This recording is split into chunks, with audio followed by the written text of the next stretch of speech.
Iowa poll from the Des Moines Register CNN poll. It showed Klobuchar about the fifth place. Still, there's still time, of course, but she's made some inroads, but still behind. Olivier? How does she make she's trying to appeal to them in the moderate lane, of course. Biden is trying to do similarly. How does she distinguish herself from Biden as she appeals to those voters? Well, that's a really good question. But the first part of the answer is she's a woman. She's younger. She is not Joe Biden, who's been in politics for decades and decades and decades and decades. Clearly going after a lot of earned media in Iowa. She did have a good debate.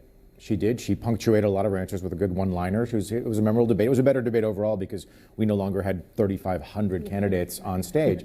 But to capitalize on all of that, I mean, you can hear it when she's campaigning. She asks people, "Did you see the debate? Do you remember the debate?" But how she distinguishes herself from Biden, I think. Last Iowa poll. I want you to look at this, watch this one more time, and tell me what's wrong with this. What's wrong with this? Poll from the Des Moines Register CNN poll. It showed Klobuchar about the fifth place. Still right here. What's wrong with this? What's wrong with this? CNN did not run this. This wasn't last month when this episode aired. This episode aired yesterday or today.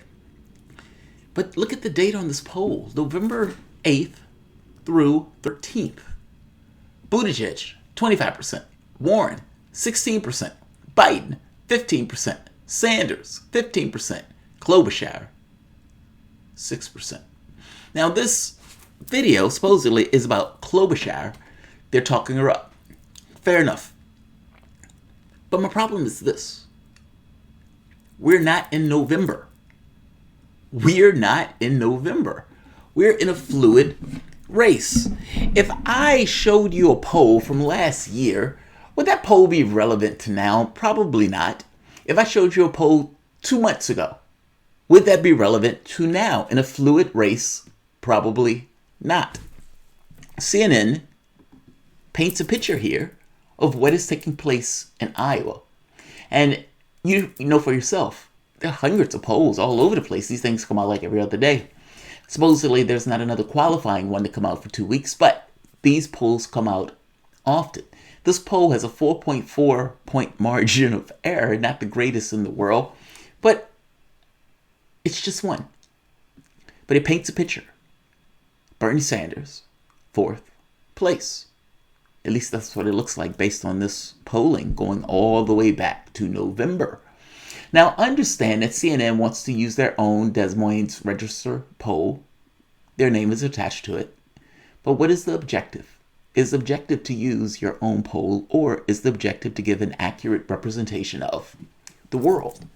Meaning, if I'm presenting you a poll, do I want to present you just one poll that gives you a very specific idea, especially if that idea is wrong? Sanders in fourth place is laughable. Now, why do I say that's laughable? Because I can go to RCP.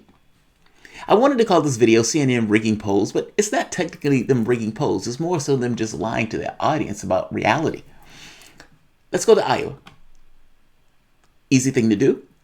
Buttigieg, 22. Sanders, 20. Oh, this guy is telling me that Buttigieg is at 25 and Sanders is all the way down at 15. And just to show you that I'm not cherry picking, that's the average. Right here, Iowa State University came out 12-12, 12-16. Buttigieg, 24, Sanders, 21. Emerson, 12-7, 12-10. Buttigieg, 18. Sanders, 22. Biden, 23. Warren, 12. Des Moines, 11-8. We're almost in January of 2020. And they're going all the way back 11-8 to get theirs. 25. Sanders, 15. Biden, 15. Warren, 16. And then you go 11-6, Buttigieg, 21, Sanders, 22, Biden, 22, Warren, 18. Meaning the poll that CNN is using here is an outlier. It's an outlier. And they're having a conversation on this ancient poll that is an outlier as if it gives some representation of the actual objective world. It does not. It does not. No, it's not rigging their polls. in the sense of trying to get the audience or trick the audience in those terms. It's more so just lying to the audience about the world. What is your job? Is your job as a television host to be disingenuous to your audience in regards to what the world looks like just so you can use your specific poll? Or is it to give an actual representation of reality, which is not akin to this by any stretch of the imagination? It's not just the Bernie blackout. It's also stuff like this. Subtle, undermining, subversion of a particular candidate in favor of another candidate. And I want to talk about it briefly because this happens in all sorts of ways.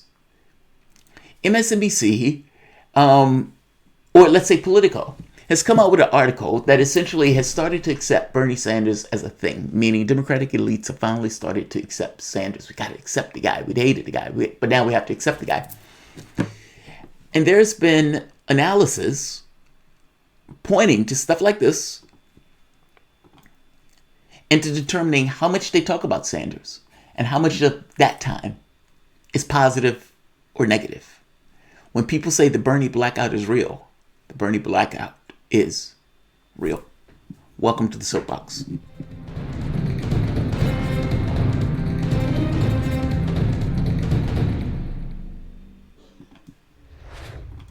My name is Jamarl Thomas. This is the Progressive Soapbox. Guys, if you dig this content, please like, share, subscribe. You can always support PayPal, Patreon. I want to give a shout out to the guys at One Guy, One Female at By Any Means Necessary. I just came off that show. I always have a good time with them too when I am there. I'm going to keep this video short because it doesn't sound like my wife is feeling well in the background. I need to go check on her. But this is in these times. So they did an analysis on how much positive versus negative time is given to a particular candidate. The dark part is the negative, the green part is the positive. Now, interestingly enough, Rachel Maddow never said a negative word about Sanders. She was critical of Biden. Lawrence O'Donnell, effusive in praise of Biden. Ari Melber and Chris Hayes, less praise of Biden. But by the time you get to Chris Matthews and Brian Williams, they love Biden to bits.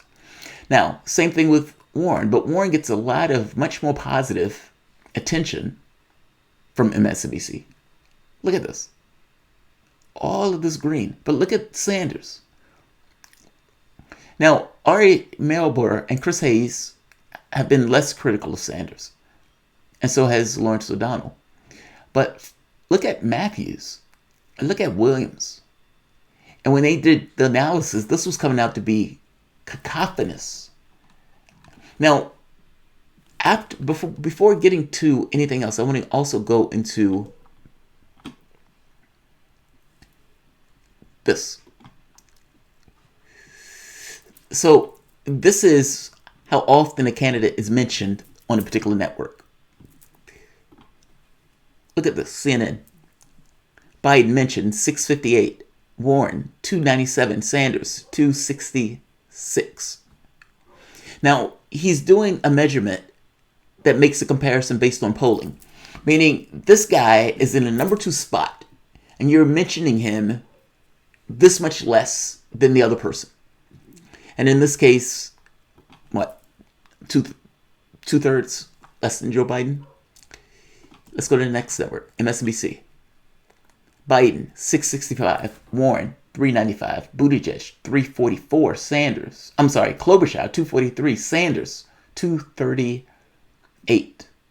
But again, Sanders is hated by MSNBC. He's hated by MSNBC. In fact, the MSNBC audience, Fox News had a better impression of Sanders than people who watched MSNBC. Isn't that fascinating? Isn't that fascinating?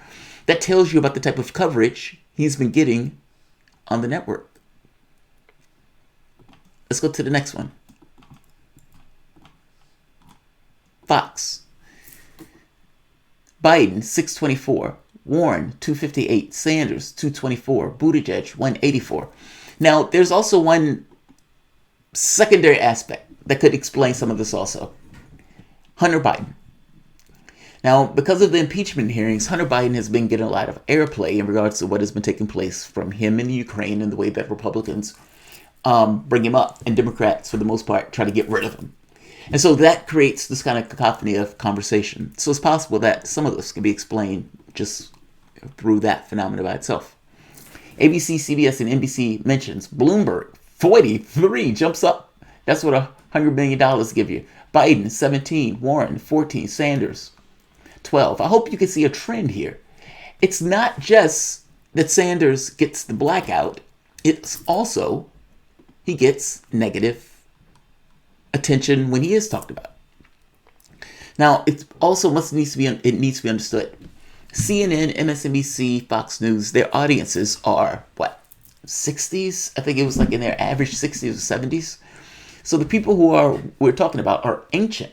And to some degree, it may explain why there's such that divide between the youth vote and elderly vote. Not entirely that it's driven by the politics or the media. There's aspects of Sanders that from their standpoint is risk, but he's talking about structural fundamental change. Well, that's a system that they've lived in for the last 70 years. So from their standpoint, this is scary. We don't necessarily like this. We think this is risky. Incrementalism, we've been told, is the only thing that the public will ever buy. And so it's difficult for them to make that leap. That much more so when he's treated like this. Either barely mentioned or mentioned almost just because he's forced upon them in this case. I mean, look at this. Democratic insiders, Bernie could win the nomination. It's almost like they had this shocking revelation about it. So it's almost like we can't ignore him because clearly he's there. But it's either negative coverage when they do talk about him or trying to ignore the fact that he is even there. When they talk about polling and the polling that they do, they use polling as one of the metrics for whether or not they were talked about being positive or negative, meaning a person surging or so forth. And they would say, well, polling by itself is not indicative of, polling is neutral. Polling is not neutral. This is not neutral. It matters when people think a particular candidate can win or can't. There's a certain thing of morale that goes into getting people to vote for a particular candidate. It's the reasons why campaigns are always upbeat about their candidate chances, despite the candidate being at like 2%.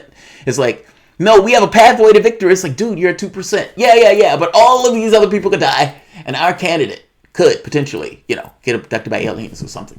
But they do that. That's how they talk. They talk about that because they want a certain morale and energy into their campaign. And the last thing they want their campaign is to look stagnant or, like this is implying, in fourth place.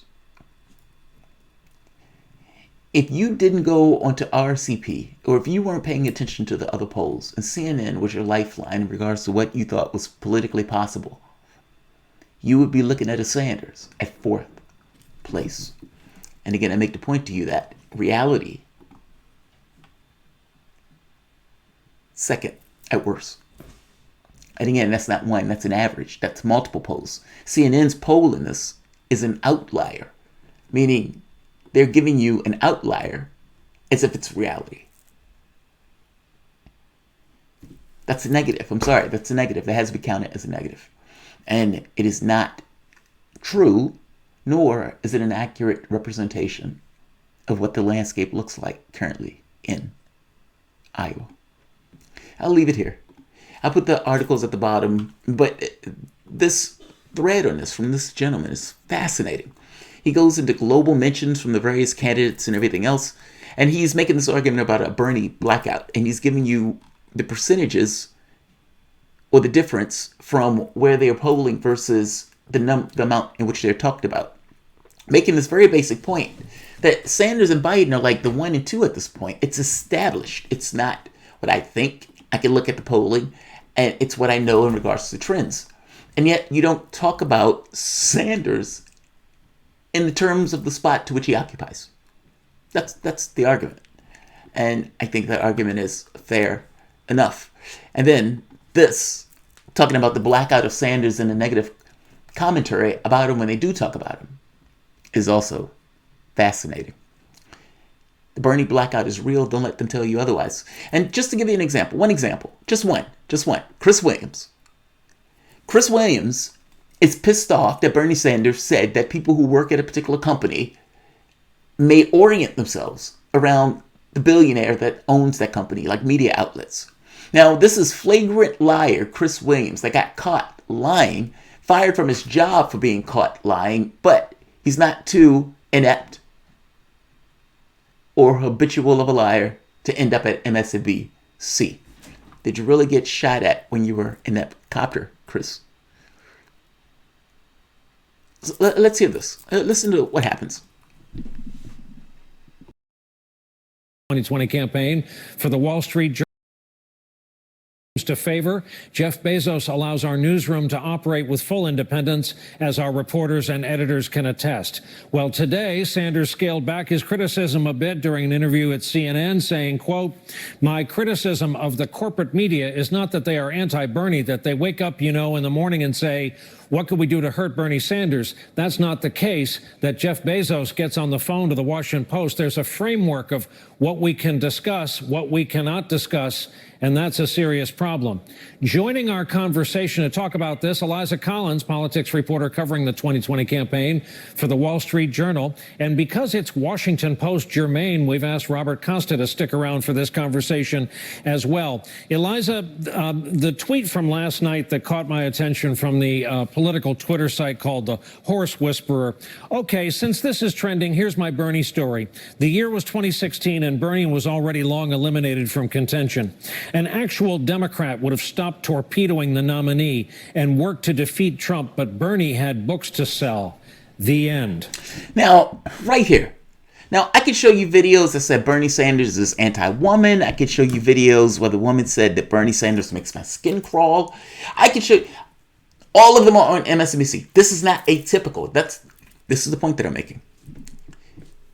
Sanders makes a point about media in the United States and how they can orient themselves around billionaires. Now, why would he say this? Well, the Washington Post, if I am not mistaken, spent 16 hours writing 16 negative articles against him. I mean, they go after him constantly. And he has gone after, just so happened, their boss, Jeff Bezos. In order to have a conversation about this, he's brought on somebody from the Washington Post, again, an organization that hates Sanders. The guy calls himself a socialist. Wall Street Journal, Washington Post, meaning essentially two papers that hate his guts, and this random tweet. So Sanders says that the Washington Post seems to have a grudge against him, and he makes the point that there may have something to do between the fact that he goes after the owner. They bring on somebody from the Washington Post. Then they bring on somebody from the Wall Street Journal to talk about it because, again, if I'm not mistaken, Rupert Murdoch owns Wall Street Journal. But clearly they're antagonistic to Sanders, ends just from the standpoint of the paper, of the type of paper that it is. And a random fucking tweet. And the tweet goes on My Bernie Story. Now, they didn't cover My Bernie Story. My Bernie Story was people telling why they liked Sanders. And instead of covering that as a story unto itself, the way they cover that is a backhand attack on it with a My Bernie Story and this nonsense. I can show you Rachel Maddow getting out there saying that Sanders did everything that he could to get Clinton elected, including going to states that Clinton didn't go to herself. But Brian Williams doesn't cover that. This horse whisperer ends up being like an executive for corporations, kind of like for drug and energy companies. Did Brian Williams know that and not disclose that? And was Brian Williams, if you knew who that guy was, then he used the Twitter handle to essentially attack Sanders without disclosing the fact that the person who is attacking him is part of one of the industries that may be moderated under Sanders. This is constant. This happens all the time. It's not just the blackout. It's also when they talk about him. Fortunately, there is a new class of human being that has been using the internet, has been looking for their own news and going beyond just what they are told and indoctrinated with on MSNBC, CNN, and Fox News. And God bless the internet for it. Yes, it has this women having sex with horses section, but it also has a section where you can actually find real news, real data, real information to challenge the nonsense that these networks, like Flagrant Liar Brian Williams, who had an orgasm on camera when we fired missiles and murdered people in Syria. That guy. They can get around people like this. Like, share, and subscribe. Thanks all. If I missed any, oh, damn it, Google's just screwed me. One second. I think Google just screwed me. Come on. Oh, no, okay, we're good. All right, like, share, subscribe. Thanks all.